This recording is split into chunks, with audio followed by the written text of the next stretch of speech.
warahmatullahi wabarakatuh. Perkenalkan, nama saya Heral Sepata dari Fakultas Ekonomi Bisnis.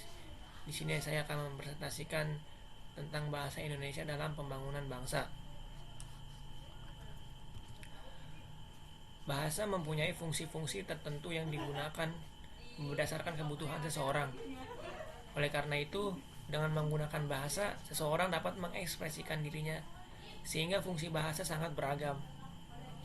Bahasa digunakan sebagai alat berkomunikasi. Selain itu, bahasa digunakan sebagai alat untuk mengadakan integrasi dan beradaptasi sosial dalam lingkungan atau situasi. Bahasa adalah alat komunikasi bagi manusia, baik secara lisan maupun tulisan.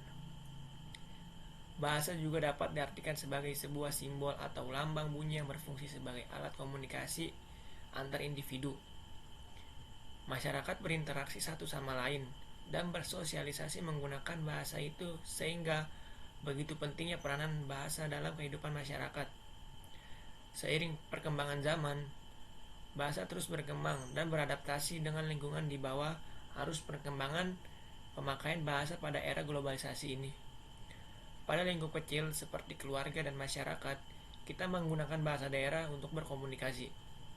Tetapi pada lingkup yang luas dan bersifat resmi digunakan bahasa Indonesia.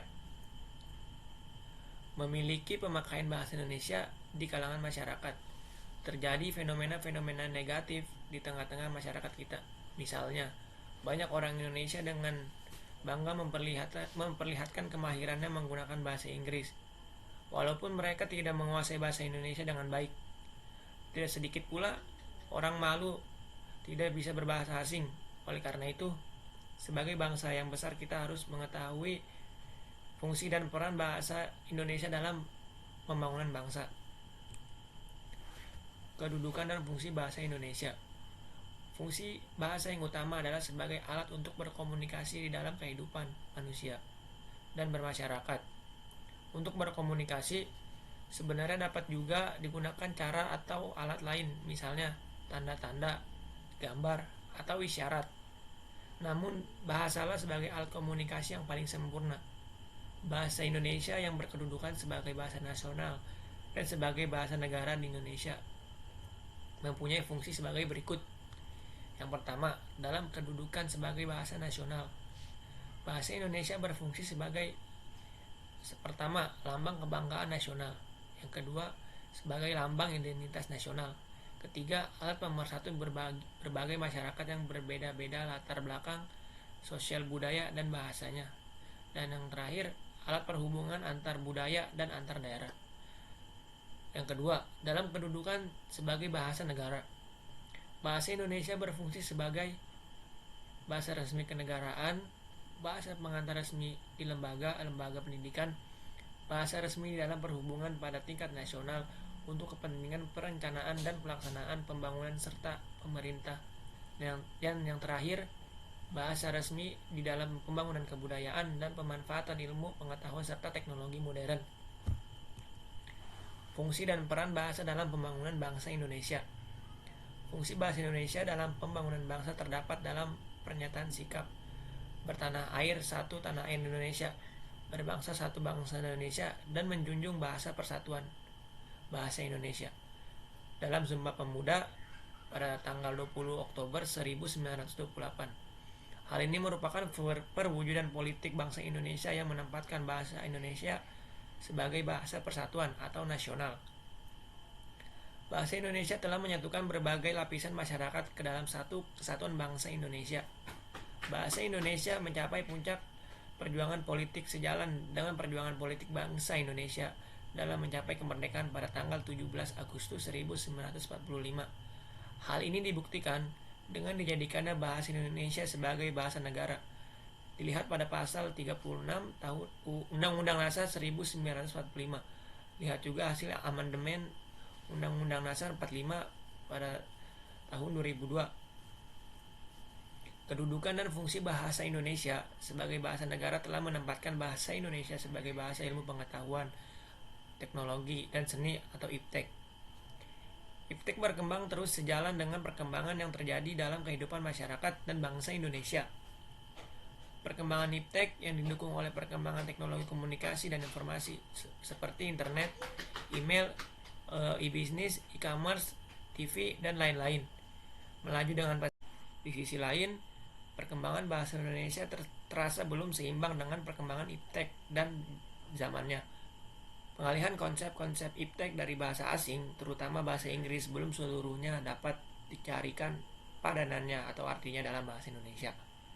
Sebagai akibatnya, kosakata dan istilah asing itu mengalir deras ke dalam kosakata bahasa Indonesia. Dengan demikian, peran strategis bahasa Indonesia sebagai bahasa modern masih memerlukan pengembangan yang lebih serasi dan serius sesuai dengan perkembangan iptek. Bahasa Indonesia memiliki dua sifat utama yang menguntungkan, yaitu bentuk yang sederhana sehingga mudah dipelajari, dan yang kedua, kelenturan atau fleksibel untuk dikembangkan. Hal ini didukung oleh latar belakang sejarah kebahasaan yang kuat. Kaum cerdik cendekia yang hidup pada zaman kemerdekaan pun pada umumnya yakin bahwa Indonesia mempunyai kemampuan berkembang luas dengan cepat di tanah air ini.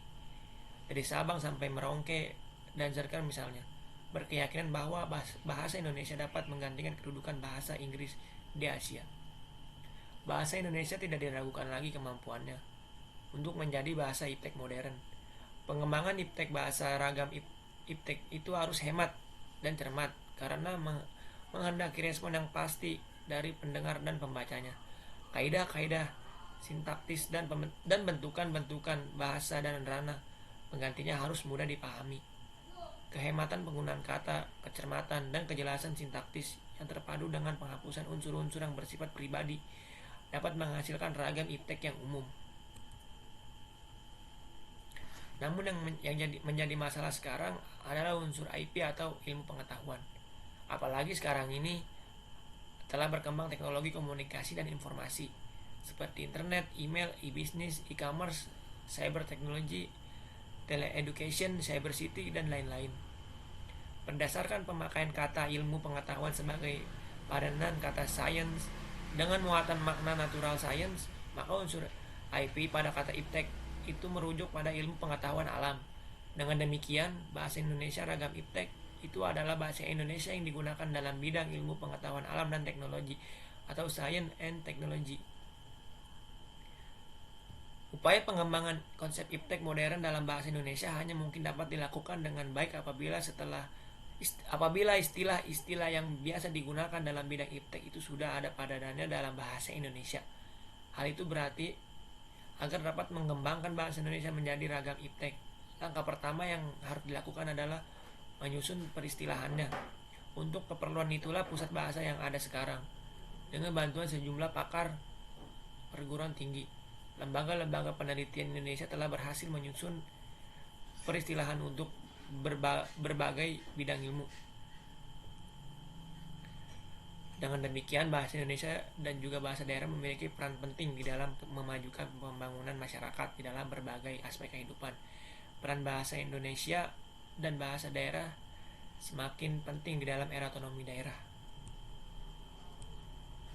Kesimpulannya adalah kedudukan dan fungsi bahasa Indonesia di wilayah NKRI adalah sebagai bahasa nasional dan bahasa negara dalam pembangunan bangsa, yakni sebagai perisai pemersatu yang belum pernah dijadikan sumber permasalahan oleh masyarakat pemakainya yang berasal dari berbagai ragam dan suku daerah. Sarannya, sebagai kaum intelektual kita harus menjaga bahasa Indonesia agar menjadi bahasa yang dapat mempersatukan berbagai kelompok masyarakat. Hal ini dapat dilakukan dengan mengadakan pembinaan dan pengembangan bahasa Indonesia agar tercapai pemakaian yang cermat, tepat, dan efisien. Terima kasih, itu saja yang bisa saya sampaikan. Kurang lebihnya mohon maaf apabila ada salah-salah kata. Assalamualaikum warahmatullahi wabarakatuh.